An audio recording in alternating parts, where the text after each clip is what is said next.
For question 7, we're considering two different scenarios. If we have 20 students and only 7 scholarships, then the number of ways for A that we can choose the 7 winners of the scholarships is 20, choose 7, and you can write that as 20, choose 7, like that, or in the bracket notation. So when you're using the choose notation, what that does is it takes care of any repeats. And so if you do 20 choose 7, the number of ways to arrange 20 things, like by 7 things out of a group of 20, then that will take care of the repeats for you, and you'll end up with an answer that is all unique solutions. Now, for B, it's a little bit different of a situation, because if one student can be granted more than one scholarship, so we're all sitting there at the table trying to decide who gets what scholarship, then we have 20 students to choose from for the first scholarship.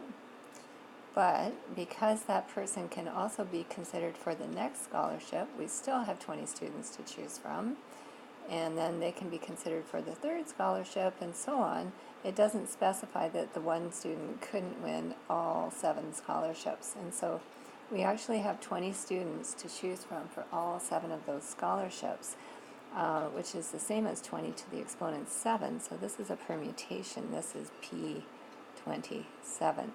And this is a really good, nice, clear explanation of the difference between permutations and combinations, this question. I think it makes it really clear to see the difference between the two things, and how they work differently, and how you can end up with entirely different answers. We didn't work out that answer, but I'll leave that up to you. Now, don't forget that your calculator will do this. You need a button on your calculator that's N choose R.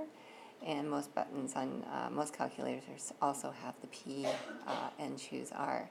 If you're using a scientific calculator like a TI-60 or TI-83, you have to go over to Math, and then I think it's that choice, and it's the 3rd or 4th one down the list, I think, that you have to choose in order to do the choose or the permutations feature.